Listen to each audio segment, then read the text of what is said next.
नमस्कार मेरे नौजवान दोस्त, आज हम फिर से बात करने आ गए हैं प्रेम की समझ में। आज का मुद्दा है कि प्रेम सिर्फ एहसास की चीज है, उसको रूह से महसूस करने की जरूरत है।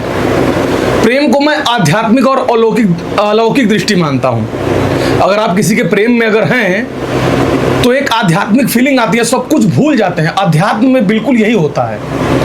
हम एक साधना में लग जाते हैं, वो साधना हमको ऐसी खींच लेती है, हमको कुछ भी दिखाई नहीं देता है। जो भी लोग प्रेम में होंगे इस बात को जानते होंगे कि हम सब कुछ भूल जाते हैं। माँ बाप, दादा दादी, नाना नानी, घर द्वार सब भूल जाते हैं। लेकिन मैं प्रेम को आध्यात्मिक और अलौकिक मानता हूँ। सबको मानना चाहिए, सब लोग मानते हैं। आप एहसास करेंगे तो आपको समझ में आ जाएगा।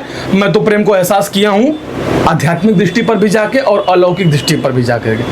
कभी मिलिएगा तो बता दूंगा। लेकिन आजकल जो प्रेम हो गया है वो प्रेम है ही नहीं।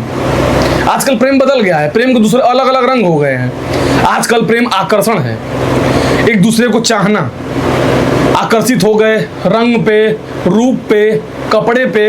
अच्छा जीन्स पहना है तो हम आकर्षित होगा कि बहुत अच्छा होगा, लेकिन क्या पता फटा हुआ जीन्स जिस प्रकार है उसका दिल भी फटा हो, दिमाग भी फटा हो, कुछ भी हो सकता है।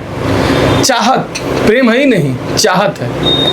इच्छा हो रही है कि हमारी भी कोई गर्लफ्रेंड होती, हमारे भी कोई बॉयफ्रेंड होती तो हम भी मजा लेते। तो आजकल प्रेम नहीं, सिर्फ इच्छा बन गया, इच्छा बन के रह गया है। वासना, काम, क्रोध, लोभ, मोह, वासना एक बार मिल जाती, एक बार हमको मिल लेती तो हम बड़ा खुश हो जाते। अपनी वासना को पूर्ति करने के लिए आजकल प्रेम को बड़ा माना जा रहा है, देखा जा रहा है। जरूरत आजकल एक बहुत बड़ी हो गई है, क्योंकि आजकल जरूरत इसलिए हो गई है क्योंकि शादी समय पे हो नहीं रही है। पहले क्या होता था कि 11-12 साल में शादी हो जाती थी, 12 साल से लेकर 16 साल तक शादी हो जाती थी। हमारे भारतीय सांस्कृतिक परंपराओं में जो भी व्यवस्था बनाई गई थी वो गलत नहीं बनाई गई थी। शादी हो जाती थी, लड़का लड़की मिल गए, सारा संबंध सब कुछ बन गया। लेकिन अब क्या हो रहा है, करियर बनाने के चक्कर में 25 साल तक शादी नहीं कर रहे हैं, 26 साल तक शादी नहीं कर रहे हैं। तो एक जरूरत महसूस होती है अपोजिट सेक्स का। तो क्या ये प्रेम है? ये प्रेम बिल्कुल नहीं है। इस पे सोचने की जरूरत है। मनोरंजन, लोग प्रेम को आजकल मनोरंजन की दृष्टि से देखते हैं। प्रेम और सेक्स दोनों को मिला के बात कर रहा हूं। भारत की जनसंख्या 140 करोड़ है। क्यों? क्योंकि मनोरंजन के साधन यहाँ पे उपलब्ध नहीं है। बड़े बड़े विकसित देशों में क्या है, चाइना में, अमेरिका में, कनाडा में और किसी भी देश में मनोरंजन के भरपूर साधन उपलब्ध हैं, इसलिए वहां पे प्रेम को प्रदर्शित करके दिखाया जाता है। हमारे यहाँ तो कोई गरीब व्यक्ति है, उसके लिए मनोरंजन उसकी महिला है, उसी के साथ मनोरंजन कर रहा है। 4 बच्चे पैदा हो गए, परेशान उसी में। यह है मनोरंजन। और सबसे बड़ा आजकल जो प्रेम का मुद्दा हो गया वो स्टेटस सिंबल। तुम्हारे पास बॉयफ्रेंड है? कोई लड़की किसी लड़की से पूछती है, और कोई लड़का किसी लड़के से, तुम्हारे पास गर्लफ्रेंड नहीं है? तुम कुछ नहीं हो। स्टेटस सिंबल बन चुका है आजकल प्रेम। अगर तुम्हारे पास गर्लफ्रेंड नहीं है तो तुम इस दुनिया में जी ही नहीं रहे हो। और वो गर्लफ्रेंड लेके परेशान है, बिना गर्लफ्रेंड के ही सब लोग ठीक होना चाहिए। ये सब प्रेम है ही नहीं। और इसके परिणाम, दुष्परिणाम रोज आपको दिखाई दे रहे हैं। कभी कोई ड्रम में, कभी कहीं यहाँ, कभी कहीं कट गए, कभी तो क्या हो जा रहा है। आजकल शादी हुआ, लव मैरिज पे लव हो गया। यही हो रहा है प्रेम को न समझ पाने के कारण।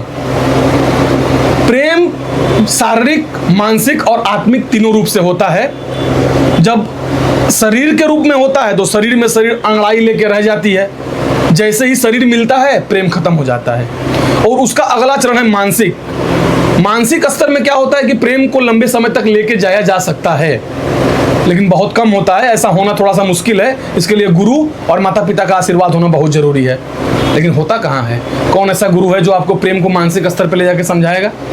बहुत कम। आजकल के गुरु तो ऐसे हैं कि आपको मार डालने के लिए सारा प्लान बना देंगे। पहले के गुरु द्रोणाचार्य सिर्फ अंगूठा मांगे थे, आजकल पूरा प्राण खींच लेंगे। ऐसे हमारे आजकल के गुरु हो गए हैं। और तीसरा है आत्मिक प्रेम। सिर्फ आपके माँ से हो सकता है, अपने पिता से हो सकता है, और ऐसे व्यक्ति से हो सकता है जिसका आपके साथ शारीरिक संबंध नहीं है। आप कभी भी इतिहास में उठा करके देख लीजिए, जिस भी व्यक्ति का उसके साथ शारीरिक संबंध नहीं है उसका आत्मिक संबंध बहुत मजबूत है। तो इसको हमको आत्मा से, रूह से महसूस करने की ज़रूरत है। प्रेम सिर्फ महसूस करने की ज़रूरत है, एहसास होना चाहिए। इसमें कोई ज़रूरत, कोई वासना, कोई इच्छा, कोई चाहत, कोई मनोरंजन, कोई स्टेटस सिंबल की ज़रूरत नहीं है। इसको सिर्फ रूह से महसूस करिए, यानी आत्मा से। रूह एक अरबी शब्द है, उसको हिंदी शब्द होता है आत्मा। आत्मा से महसूस करने की चीज़ है। आप कभी ये ख्याल नहीं करते हैं कि जब माँ को एहसास होता है कि हमारा बच्चा बीमार है तो सच में वो बीमार रहता है? इसको बोलते हैं आत्मिक प्रेम। अगर बच्चे को घाव लग जाता है तो माँ को एहसास हो जाता है कि हमारे बचवा के चोट लग गल। इसको बोलते हैं आत्मिक प्रेम। और आत्मिक प्रेम सिर्फ अपनी माँ से, अपनी बहन से, और अपने पिता से, और अपने गुरु से, और अपने इष्ट देवता से हो सकता है, बाकी किसी से नहीं हो सकता। जिससे भी आपका शारीरिक प्रेम होगा वहाँ पर विकर्षण जरूर पैदा होगा। इसलिए आत्मा से महसूस करने की ज़रूरत है। आज के लिए बहुत बहुत धन्यवाद। हम फिर मिलेंगे इसी एपिसोड के साथ। बहुत बहुत धन्यवाद। मेरे चैनल ग्लोबल आंसू को सब्सक्राइब करिए और शेयर करिए। बहुत बहुत धन्यवाद।